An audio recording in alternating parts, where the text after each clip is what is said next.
Today my topic is The Lady with the Little Dog. It was said that a new person had appeared on the seafront. A lady with a little dog. Dmitri Dmitrich Gurov, who had by then been a fortnight at Yalta, and so was fairly at home there, had begun to take an interest in new arrivals. Sitting in Verney's pavilion, he saw, walking on the seafront, a fair-haired young lady of medium height, wearing a bret. A white Pomeranian dog was running behind her. And afterwards he met her in the public gardens and in the square several times a day. She was walking alone, always wearing the same bret, and always with the same white dog. No one knew who she was, and everyone called her simply the Lady with the Dog. Madeleine Lemaire, Colette Dumas, 19th century. If she is here alone without a husband or friends, it wouldn't be amiss to make her acquaintance, Gurov reflected. He was under 40, but he had a daughter already 12 years old and 2 sons at school. He had been married young when he was a student in his 2nd year, and by now his wife seemed half as old again as he. She was a tall, erect woman with dark eyebrows, staid and dignified, and, as she said of herself, intellectual. She read a great deal, used phonetic spelling, called her husband not Dmitri, but Dmitri, and he secretly considered her unintelligent, narrow, inelegant, was afraid of her, and did not like to be at home. He had begun being unfaithful to her long ago, had been unfaithful to her often, and, probably on that account, almost always spoke ill of women, and when they were talked about in his presence, used to call them the lower race. It seemed to him that he had been so schooled by bitter experience that he might call them what he liked, and yet he could not get on for 2 days together without the lower race. In the society of men he was bored, and not himself. With them he was cold and uncommunicative, but when he was in the company of women he felt free, and knew what to say to them and how to behave, and he was at ease with them even when he was silent. In his appearance, in his character, in his whole nature, there was something attractive and elusive which allured women and disposed them in his favour. He knew that, and some force seemed to draw him too to them. Experience, often repeated, truly bitter experience, had taught him long ago that with decent people, especially Moscow people, always slow to move and irresolute, every intimacy, which at first so agreeably diversifies life and appears a light and charming adventure, inevitably grows into a regular problem of extreme intricacy, and in the long run the situation becomes unbearable. But at every fresh meeting with an interesting woman, this experience seemed to slip out of his memory, and he was eager for life, and everything seemed simple and amusing. One evening he was dining in the gardens, and the lady in the bret came up slowly to take the next table. Her expression, her gait, her dress, and the way she did her hair told him that she was a lady, that she was married, that she was in Yalta for the first time, and alone, and that she was dull there. The stories told of the immorality in such places as Yalta are to a great extent untrue. He despised them, and knew that such stories were for the most part made up by persons who would themselves have been glad to sin if they had been able. But when the lady sat down at the next table 3 paces from him, he remembered these tales of easy conquests, of trips to the mountains, and the tempting thought of a swift, fleeting love affair, a romance with an unknown woman whose name he did not know, suddenly took possession of him. He beckoned coaxingly to the Pomeranian, light on the sea. The water was of a soft, warm lilac hue, and there was a golden streak from the moon upon it. They talked all, and when the dog came up to him, he shook his finger at it. The Pomeranian growled. Gurov shook his finger at it again. The lady looked at him and at once dropped her eyes. "He doesn't bite," she said, and blushed. "May I give him a bone?" he asked. And when she nodded, he asked courteously, "Have you been long in Yalta?" "5 days, and I have already dragged out a fortnight here." There was a brief silence. "Time goes fast, and yet it is so dull here," she said, not looking at him. "That's only the fashion to say it is dull here. A provincial will live in Belyov or Zhidra and not be dull, and when he comes here it's, oh, the dullness, oh, the dust. One would think he came from Grenada." She laughed.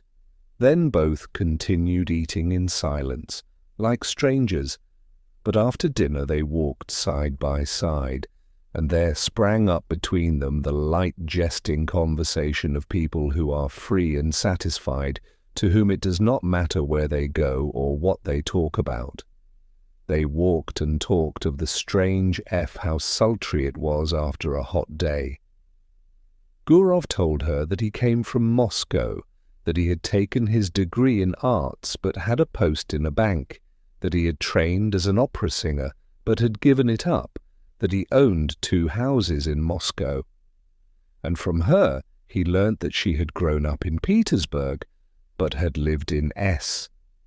Since her marriage 2 years before, that she was staying another month in Yalta, and that her husband, who needed a holiday too, might perhaps come and fetch her. She was not sure whether her husband had a post in a Crown department or under the provincial council, and was amused by her own ignorance. And Gurov learnt, too, that she was called Anna Sergeyevna. Afterwards he thought about her in his room at the hotel, thought she would certainly meet him next day. It would be sure to happen. As he got into bed, he thought how lately she had been a girl at school, doing lessons like his own daughter. He recalled the diffidence, the angularity that was still manifest in her laugh and her manner of talking with a stranger. This must have been the first time in her life she had been alone in surroundings in which she was followed, looked at, and spoken to merely from a secret motive which she could hardly fail to guess. He recalled her slender, delicate neck, her lovely grey eyes. There's something pathetic about her anyway, he thought, and fell asleep. 2. A week had passed since they had made acquaintance. It was a holiday. It was sultry indoors, while in the street the wind whirled the dust round and blew people's hats off. It was a thirsty day, and Gurov often went into the pavilion and pressed Anna Sergeyevna to have syrup and water or an ice. One did not know what to do with oneself. In the evening, when the wind had dropped a little, they went out on the groyne to see the steamer come in. There were a great many people walking about the harbour. They had gathered to welcome someone, bringing bouquets. And 2 peculiarities of a well-dressed Yalta crowd were very conspicuous. The elderly ladies were dressed like young ones, and there were great numbers of generals. Owing to the roughness of the sea, the steamer arrived late, after the sun had set, and it was a long time turning about before it reached the groyne. Anna Sergeyevna looked through her lorgnette at the steamer and the passengers as though looking for acquaintances, and when she turned to Gurov, her eyes were shining. She talked a great deal, and asked disconnected questions, forgetting next moment what she had asked. Then she dropped her lorgnette in the crush. The festive crowd began to disperse. It was too dark to see people's faces. The wind had completely dropped, but Gurov and Anna Sergeyevna still stood, as though waiting to see someone else come from the steamer. Anna Sergeyevna was silent now and sniffed the flowers without looking at Gurov. "The weather is better this evening," he said. "Where shall we go now? Shall we drive somewhere?" She made no answer. Then he looked at her intently, and all at once put his arm round her and kissed her on the lips, and breathed in the moisture and the fragrance of the flowers, and he immediately looked round him, anxiously wondering whether anyone had seen them. "Let us go to your hotel," he said softly, and both walked quickly. The room was close and smelt of the scent she had bought at the Japanese shop. Gurov looked at her and thought, what different people one meets in the world.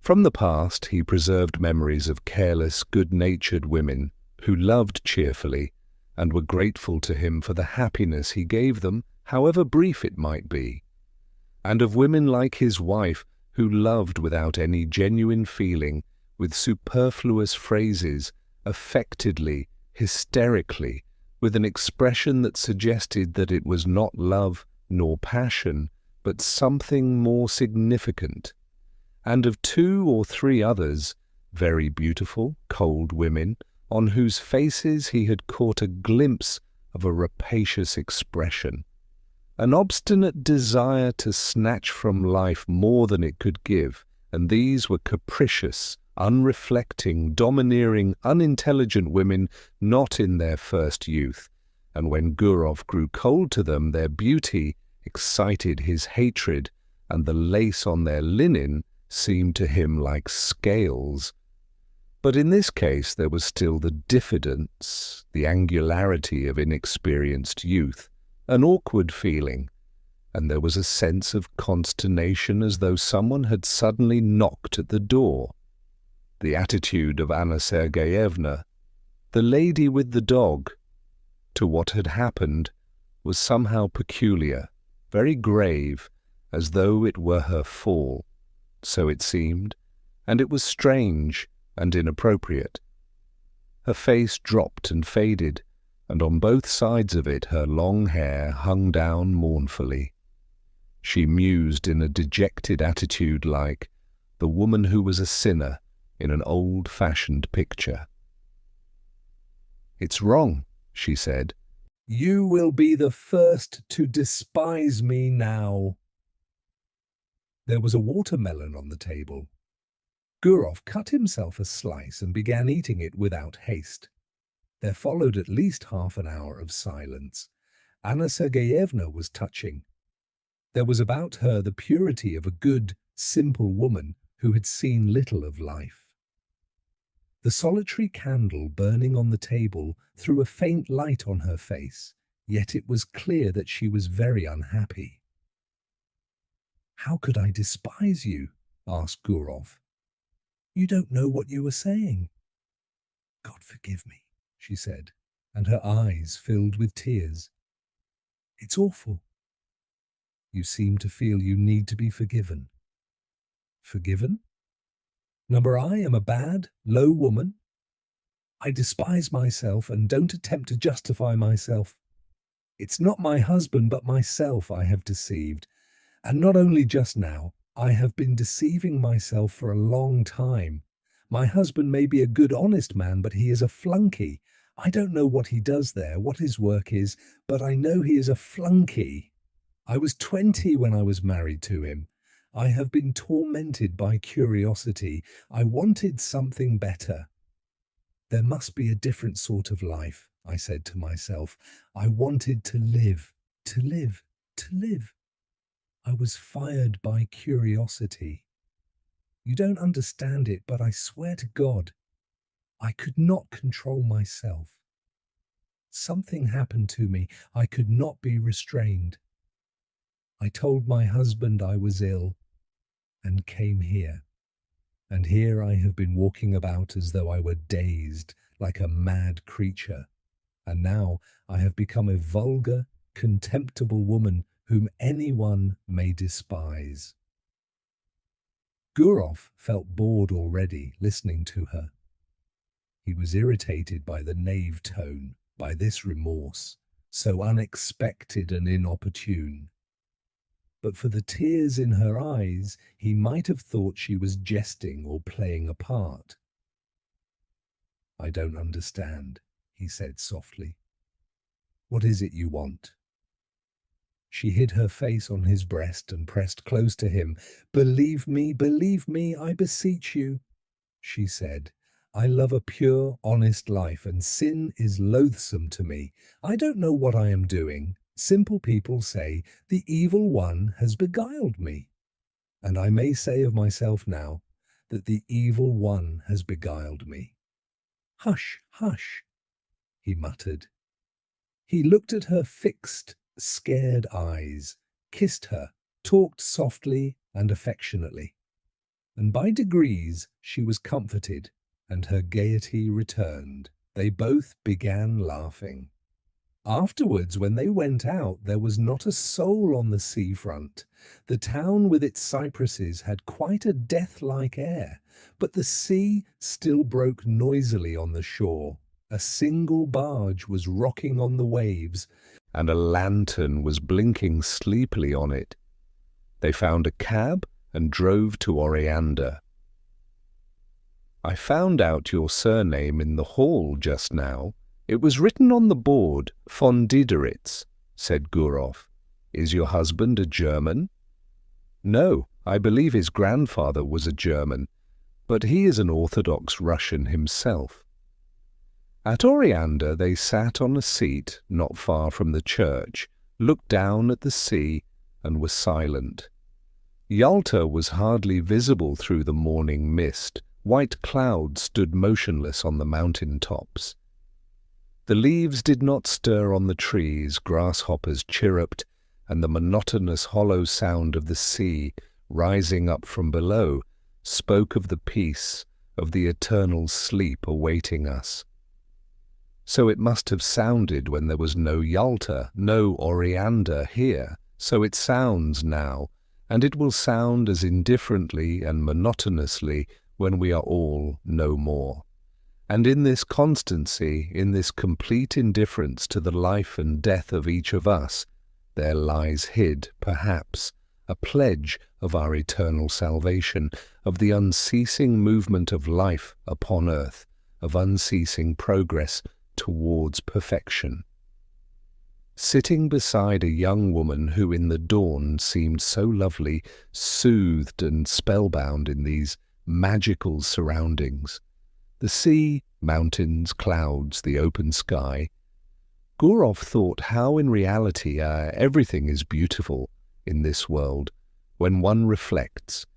Everything except what we think or do ourselves, when we forget our human dignity and the higher aims of our existence. A man walked up to them, probably a keeper, looked at them and walked away. And this detail seemed mysterious and beautiful too. They saw a steamer come from Theodosia, with its lights out in the glow of dawn. "There is dew on the grass," said Anna Sergeyevna after a silence. "Yes, it's time to go home." They went back to the town. Then they met every day at 12 o'clock on the seafront, lunched and dined together, went for walks, admired the sea. She complained that she slept badly, that her heart throbbed violently, asked the same questions, troubled now by jealousy and now by the fear that he did not respect her sufficiently. And often in the square or gardens, when there was no one near them, he suddenly drew her to him and kissed her passionately. Complete idleness, these kisses in broad daylight, while he looked round in dread of someone seeing them, the heat, the smell of the sea, and the continual passing to and fro before him of idle, well-dressed, well-fed people made a new man of him. He told Anna Sergeyevna how beautiful she was, how fascinating. He was impatiently passionate. He would not move a step away from her, while she was often pensive, and continually urged him to confess that he did not respect her, did not love her in the least, and thought of her as nothing but a common woman. Rather late almost every evening they drove somewhere out of town, to Oriander, or to the waterfall, and the expedition was always a success. The scenery invariably impressed them as grand and beautiful. They were expecting her husband to come, but a letter came from him saying that there was something wrong with his eyes, and he entreated his wife to come home as quickly as possible.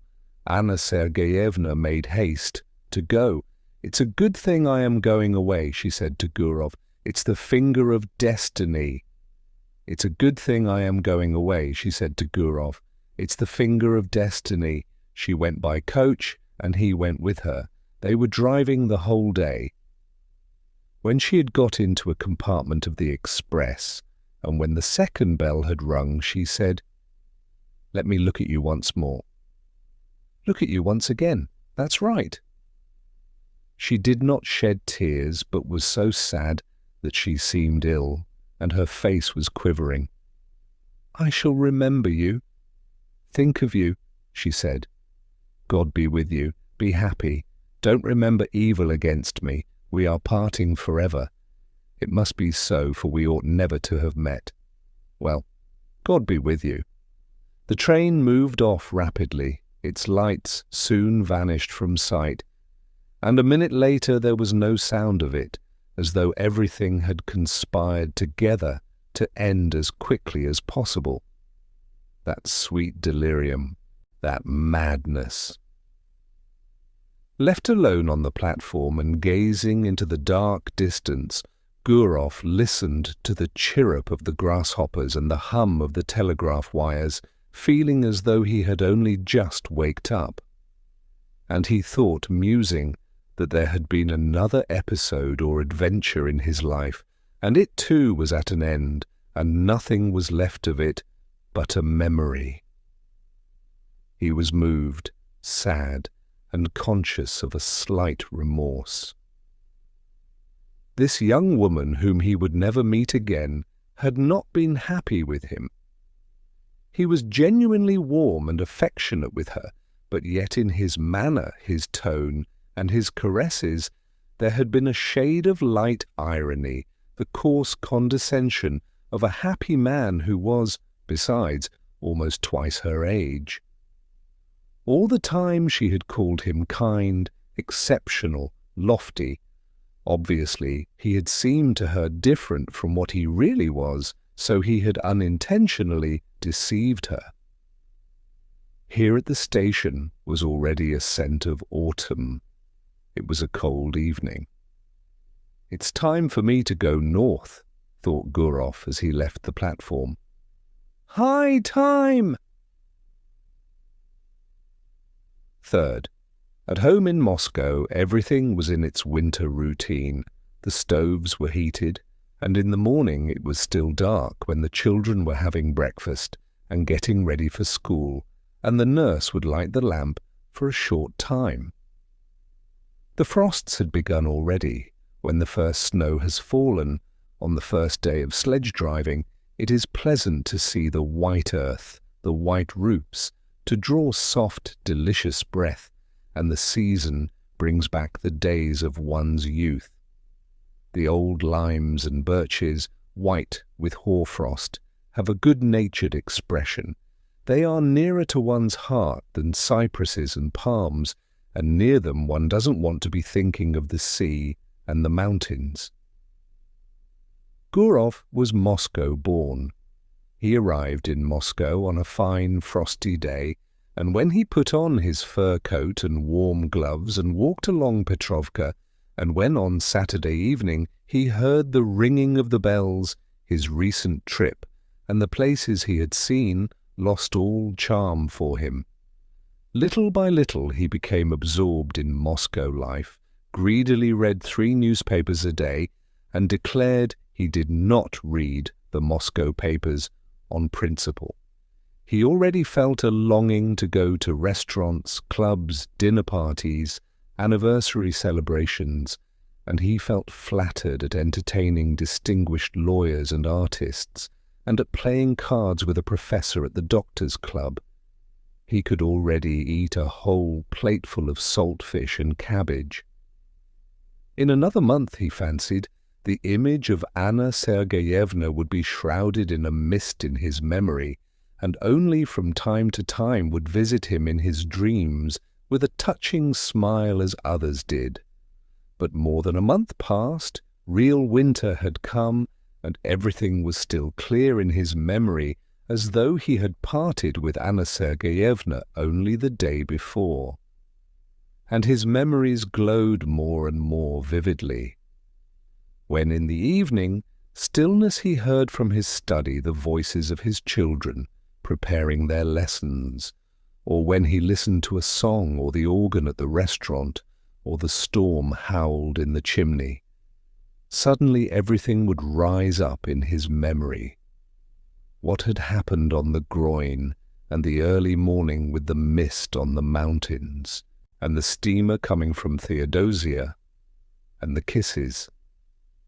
He would pace a long time about his room, remembering it all and smiling. Then his memories passed into dreams, and in his fancy the past was mingled with what was to come.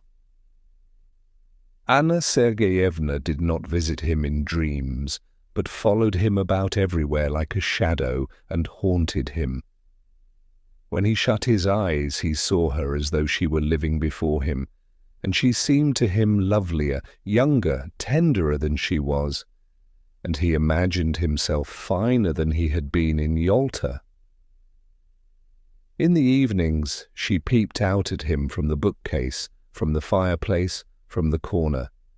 He heard her breathing, the caressing rustle of her dress. In the street, he watched the women, looking for someone like her. He was tormented by an intense desire to confide his memories to someone. But in his home, it was impossible to talk of his love, and he had no one outside. He could not talk to his tenants, nor to anyone at the bank. And what had he to talk of? Had he been in love then? Had there been anything beautiful, poetical, or edifying, or simply interesting in his relations with Anna Sergeyevna? And there was nothing for him but to talk vaguely of love, of woman, and no one guessed what it meant. Only his wife twitched her black eyebrows and said, "The part of a lady-killer does not suit you at all, Dmitri." One evening, coming out of the doctor's club with an official with whom he had been playing cards, he could not resist saying, "If only you knew what a fascinating woman I made the acquaintance of in Yalta." The official got into his sledge and was driving away, but turned suddenly and shouted, "Dmitri Dmitrich!" "What? You were right this evening. The sturgeon was a bit too strong." These words, so ordinary, for some reason, moved Gurov to indignation and struck him as degrading and unclean.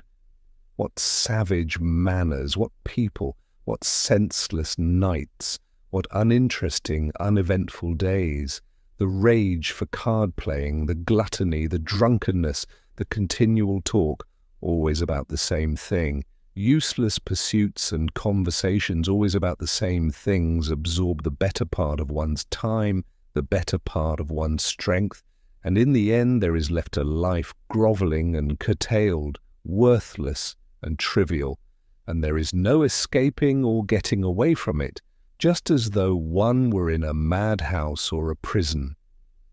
Gurov did not sleep all night and was filled with indignation. And he had a headache all next day, and the next night he slept badly. He sat up in bed thinking or paced up and down his room. He was sick of his children, sick of the bank. He had no desire to go anywhere or to talk of anything. In the holidays in December, he prepared for a journey and told his wife he was going to Petersburg to do something in the interests of a young friend. And he set off for S. What for? He did not very well know himself. He wanted to see Anna Sergeyevna and to talk with her, to arrange a meeting, if possible. He reached S in the morning and took the best room at the hotel, in which the floor was covered with grey army cloth, and on the table was an inkstand, grey with dust, and adorned with a figure on horseback, with its hat in its hand and its head broken off. The hotel porter gave him the necessary information. Von Dideritz lived in a house of his own in Old Gonchany Street. It was not far from the hotel. He was rich and lived in good style, and had his own horses. Everyone in the town knew him. The porter pronounced the name Dideritz. Gurov went without haste to Old Gonchany Street and found the house. Just opposite the house stretched a long grey fence adorned with nails. One would run away from a fence like that, thought Gurov, looking from the fence to the windows of the house and back again. He considered. Today was a holiday, and the husband would probably be at home. And in any case it would be tactless to go into the house and upset her. If he were to send her a note, it might fall into her husband's hands, and then it might ruin everything. The best thing was to trust to chance. And he kept walking up and down the street by the fence, waiting for the chance. He saw a beggar go in at the gate and dogs fly at him. Then an hour later he heard a piano, and the sounds were faint and indistinct. Probably it was Anna Sergeyevna playing. The front door suddenly opened, and an old woman came out, followed by the familiar white Pomeranian. Gurov was on the point of calling to the dog, but his heart began beating violently, and in his excitement he could not remember the dog's name. He walked up and down, and loathed the grey fence more and more, and by now he thought irritably that Anna Sergeyevna had forgotten him, and was perhaps already amusing herself with someone else, and that was very natural in a young woman who had nothing to look at from morning till night but that confounded fence. He went back to his hotel room and sat for a long while on the sofa, not knowing what to do. Then he had dinner and a long nap. How stupid and worrying it is, he thought when he woke and looked at the dark windows. It was already evening. Here I've had a good sleep for some reason. What shall I do in the night? He sat on the bed, which was covered by a cheap grey blanket, such as one sees in hospitals, and he taunted himself in his vexation. So much for the lady with the dog, so much for the adventure. You're in a nice fix.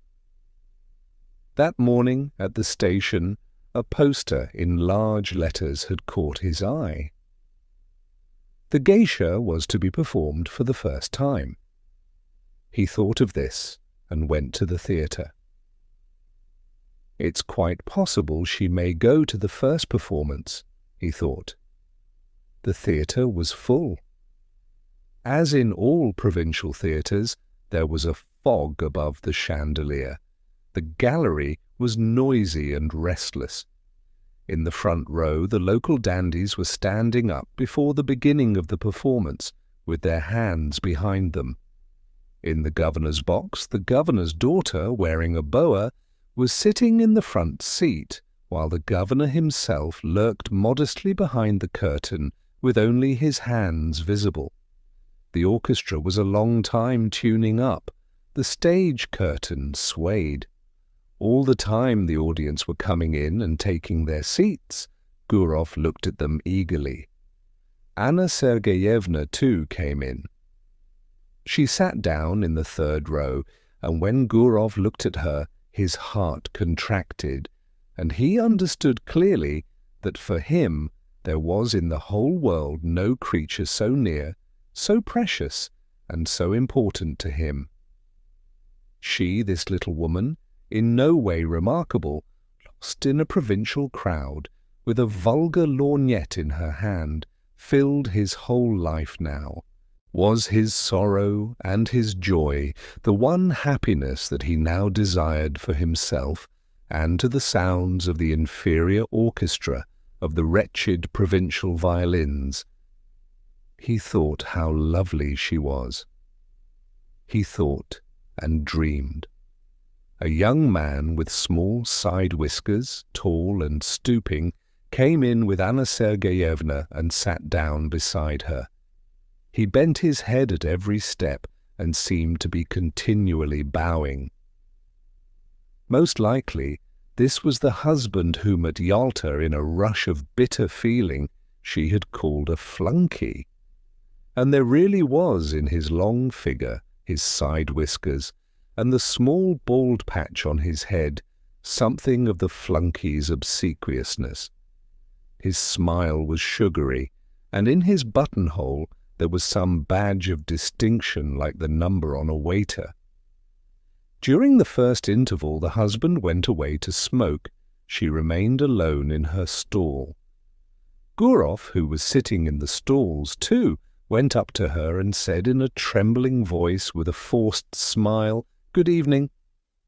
She glanced at him and turned pale, then glanced again with horror, unable to believe her eyes, and tightly gripped the fan and the lorgnette in her hands, evidently struggling with herself not to faint. Both were silent. She was sitting, he was standing, frightened by her confusion, and not venturing to sit down beside her. The violins and the flute began tuning up. He felt suddenly frightened. It seemed as though all the people in the boxes were looking at them. She got up and went quickly to the door. He followed her, and both walked senselessly along passages, and up and down stairs, and figures in legal, scholastic, and civil service uniforms, all wearing badges, flitted before their eyes. They caught glimpses of ladies, of fur coats hanging on pegs. The draughts blew on them, bringing a smell of stale tobacco. And Gurov, whose heart was beating violently, thought, "Oh heavens, why are these people here in this orchestra?" And at that instant he recalled how when he had seen Anna Sergeyevna off at the station, he had thought that everything was over and they would never meet again. But how far they were still from the end. On the narrow, gloomy staircase over which was written "To the amphitheatre," she stopped. "How you have frightened me," she said, breathing hard, still pale and overwhelmed. "Oh, how you have frightened me! I am half dead. Why have you come? Why?" "But do understand, Anna, do understand," he said hastily, in a low voice. "I entreat you to understand." She looked at him with dread, with entreaty, with love. She looked at him intently, to keep his features more distinctly in her memory. "I am so unhappy," she went on, not heeding him. "I have thought of nothing but you all the time. I live only in the thought of you. And I wanted to forget you, but why, oh, why have you come?" On the landing above them, 2 schoolboys were smoking and looking down, but that was nothing to Gurov. He drew Anna Sergeyevna to him and began kissing her face, her cheeks and her hands. "What are you doing? What are you doing?" she cried in horror, pushing him away. "We are mad. Go away today. Go away at once. I beseech you, by all that is sacred, I implore you. There are people coming this way." Someone was coming up the stairs. "You must go away," Anna Sergeyevna went on in a whisper. "Do you hear, Dmitri Dmitrich? I will come and see you in Moscow. I have never been happy. I am miserable now, and I never shall be happy, never. Don't make me suffer still more. I swear I'll come to Moscow, but now let us part. My precious, good, dear one, we must part." She pressed his hand and began rapidly going downstairs, looking round at him, and from her eyes he could see that she really was unhappy. Gurov stood for a little while, listened. Then, when all sound had died away, he found his coat and left the theatre. Fourth, and Anna Sergeyevna began coming to see him in Moscow. Once in 2 or 3 months she left S, telling her husband that she was going to consult a doctor about an internal complaint, and her husband believed her and did not believe her.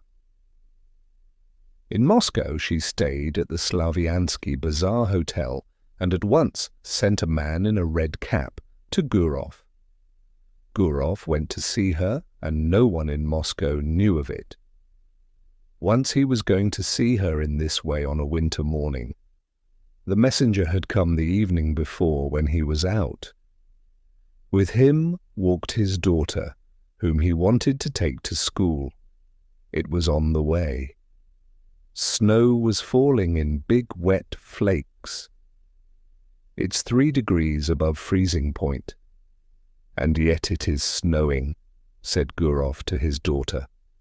"The thaw is only on the surface of the earth. There is quite a different temperature at a greater height in the atmosphere. And why are there no thunderstorms in the winter, father?" He explained that too.